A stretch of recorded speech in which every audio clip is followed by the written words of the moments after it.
لو أنزلنا هذا القرآن على جبل لو أنزلنا هذا القرآن على جبل لو أنزلنا هذا القرآن على جبل لو أنزلنا هذا القرآن على جبل لرأيته خاشعا متصدعا من خشية الله وتلك الأمثال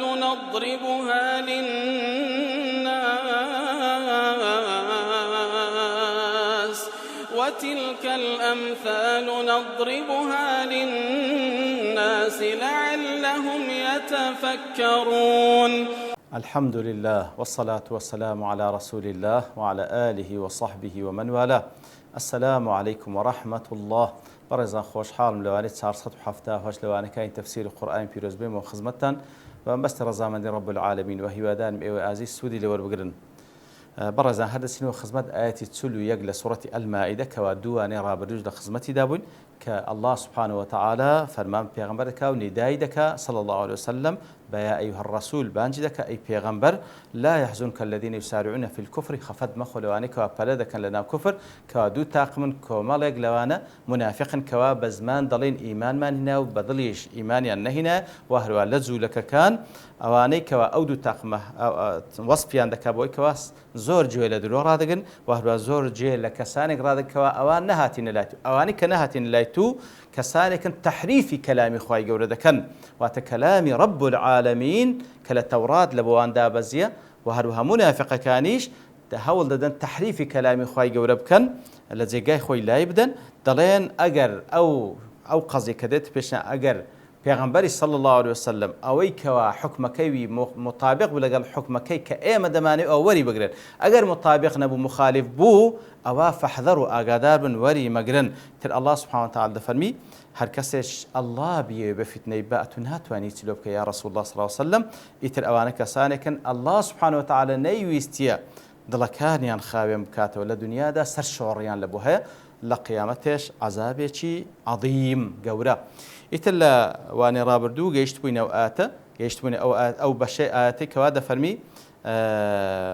دربار ومن الذين هادوا سماعون للكذب طبعا عفوا يا أيها الرسول لا يحزنك الذين يسارعون في الكفر وتخفتيان لمخو كاتي كوادا فرمي خفتيان لمخو والنهي عن الحزن كاتي كوابين خواي قوربا بيغمبر صلى الله عليه وسلم خفض مخو وهو أمر نفسي لا اختيار للإنسان فيه يخو خفض خواردن اشتشي نفسيا لدى صلاة بشر داني خفض دخوا بلام المراد به هنا ما بس تيداتيا النهي عن لوازمه لبيداوي استكاني خفض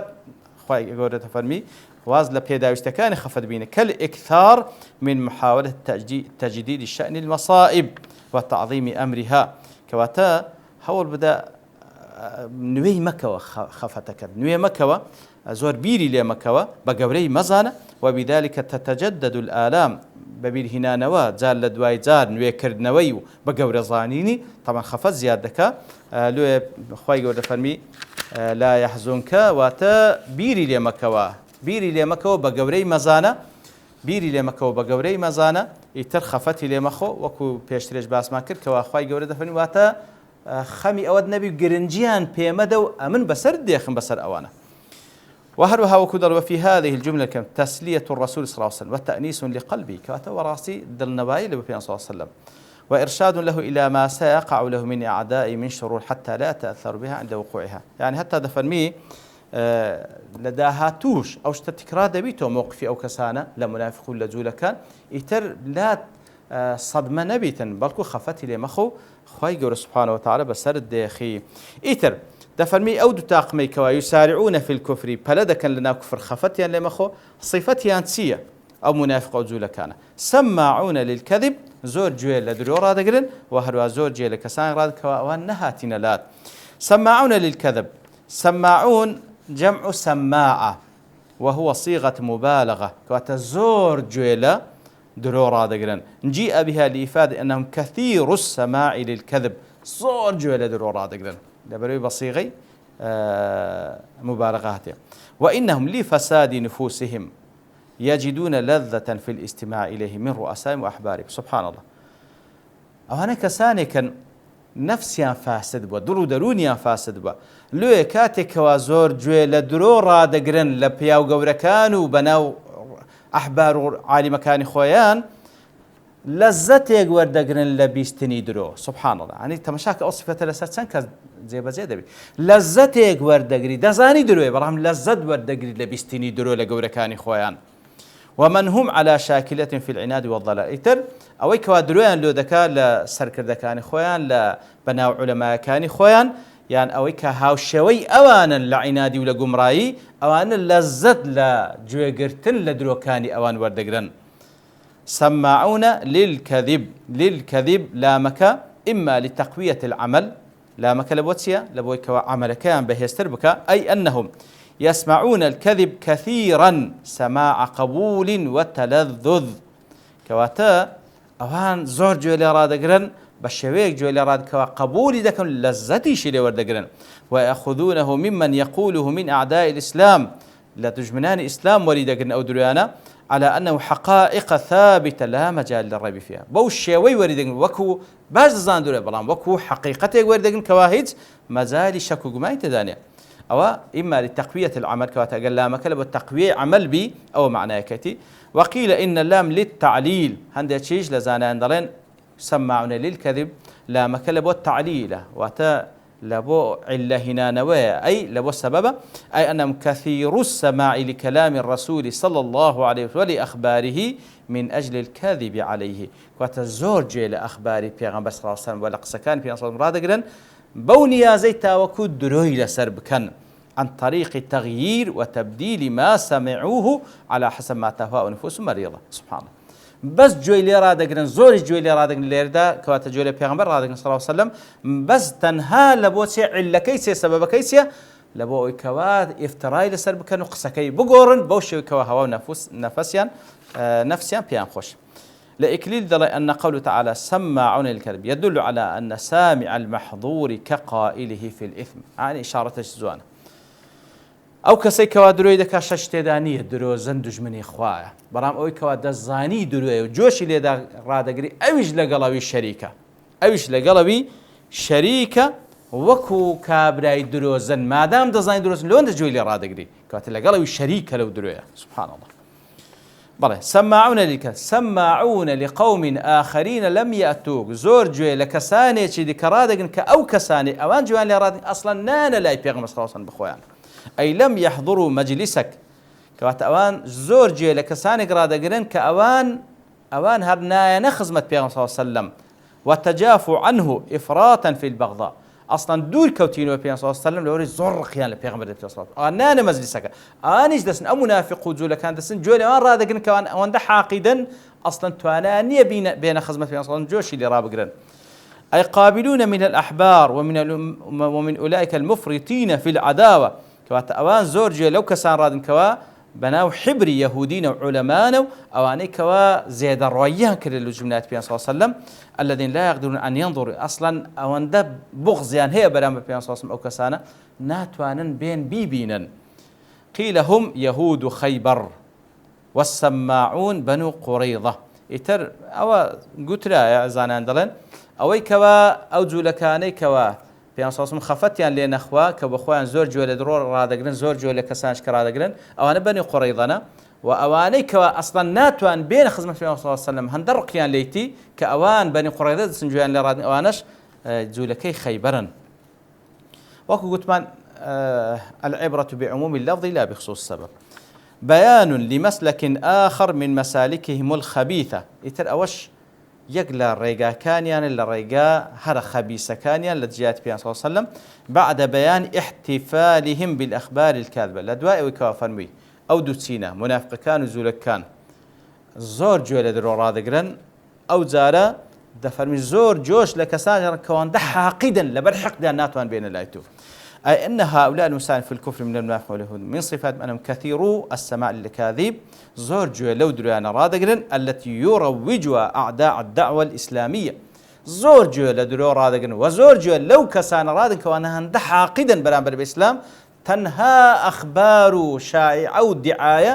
لە دژی ئیسلام بڵاو دەکەنەوە. والسماع والقبول والاستجابة لما يقوله عنها قوم آخر من أعدائها كواتا جوێ ڕادەگرن لەوانە قبولیشیانە لەو شتانەی کەوا دەگۆترێ بەرامبەر بە ئیسلام ئیتر هەم بە خۆیان حەزیان لێ و لەزەت لە درۆ ڕادەگرن لەزەت لە جێگرتنی لە درۆ ڕادەگرن و هەروەها عینی دڵیشیان زۆر بەوانە خۆشە و لەزەت لەو کەسان دەبین کە جوان لێ ڕادەگرن کەەوە ئەسڵەن هەندە حاقدن نایەنە خزمەت پێیان سەڵسەلەم ڕاست و ڕاست بشی بینن. فأنت ترى أن القرآن قد وصفهم بفساد بواطنهم التمشاكة قرآن بوشي وصفيانك كوادليان سند فاسد وبوغنا حيث استحبوا الكذب على الصدق درويان با خوش تردوي لراستي كما وصفهم وهو وصفيانك بضعف نفوسهم وهو وصفيانك أوانا كسان كواتا سماعون للكذب أوانا درويان خوش تردوي لراستي سماعون لقوم آخر لم يأتوا دسنجوا لكسان رادقن كوا نهاتي نخزم أصاص أنده حاقدا بوشي وشكوا وصفيان دكاواتا أوانا كسان زور بالشخصيات حيث صاروا مطايا لغيرهم بوينا حاشاك جودريجيك لبو غير خويان كاروباري أوان زي بزيدا كان أخباري مسلمان لبو أوان دجيرنا فهم عيون على المسلم كواتا لو حاطي منافق كان زولا كان أواي كوادينا خزمة صلى الله عليه وسلم أوان دبنا بابرين جودريجي كساني شديكا أخباري مسلمان لو أوان لو نقل دكانو جاسوسي لسر مسلمان دكان لبو أواني كوا زعيمي كفر أواني كوا زيد الروايان كده للرقل يبونو لا بيغمبر صلى الله عليه وسلم يأخذ لمسلمانا سماعون لقوم آخرين لم يأتوك يحرفون الكلمة عن مواضعه واتا كلم لرزيات الكلمة التوراة في الأحكام واتا أوانا سدكا كلمات التوراة كاتي كوا أحكام كاين تيدا تحريفي دكن من بعد مواضعي لباش أو كوا خواي يقول هري كولو كلماتان لزيقاي خوي دانا واندين لا يددن أو كلماتان وتحريفي تكنوا لزيقاي خوي ديش شيوانا ابن كثير داري أي يتناولونه على غير تأويله كواتبو شيوي وريدقرن بغير ما بست حقيقة كي خوي كلبوي هاتيا ويبدلونه ديقورا من بعد ما عقلهم يعلمون فاشوي كواتي جيشتنو دزان حقيقة أزد شيقورا أي إن هؤلاء القوم الآخرين لم يحضروا مجلسك نفورا مك كواتو وصفي شيء أواني كوا نهاتنا مجلس في صلى الله عليه وسلم أصلا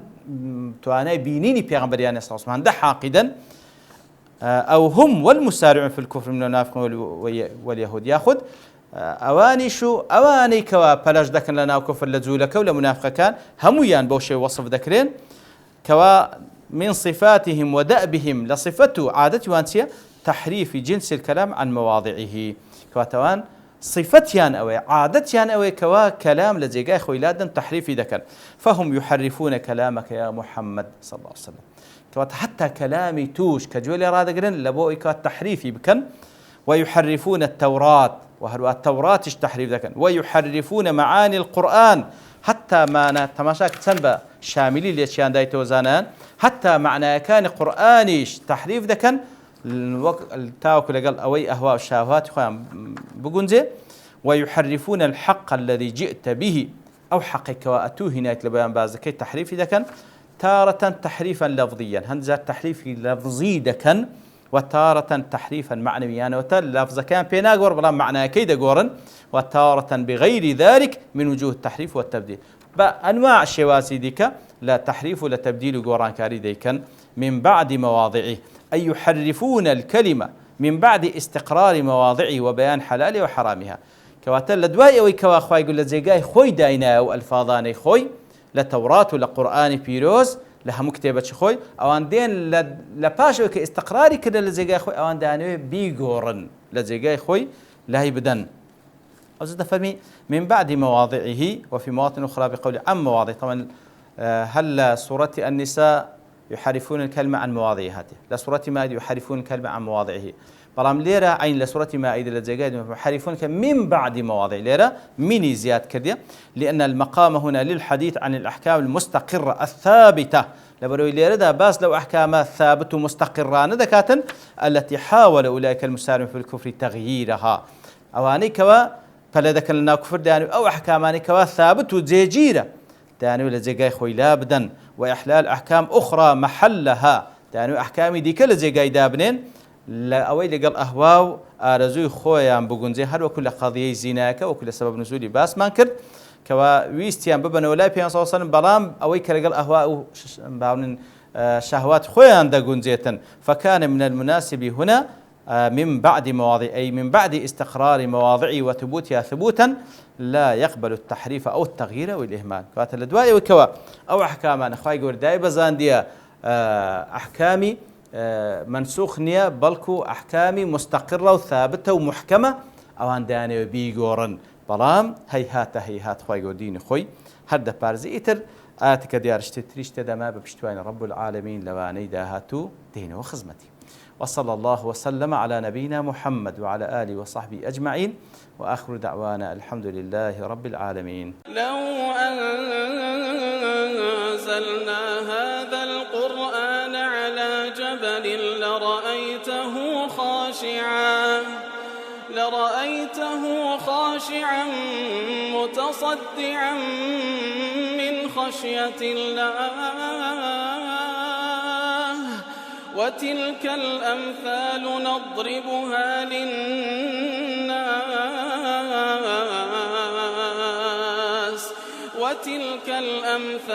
نضربها للناس لعلهم يتفكرون.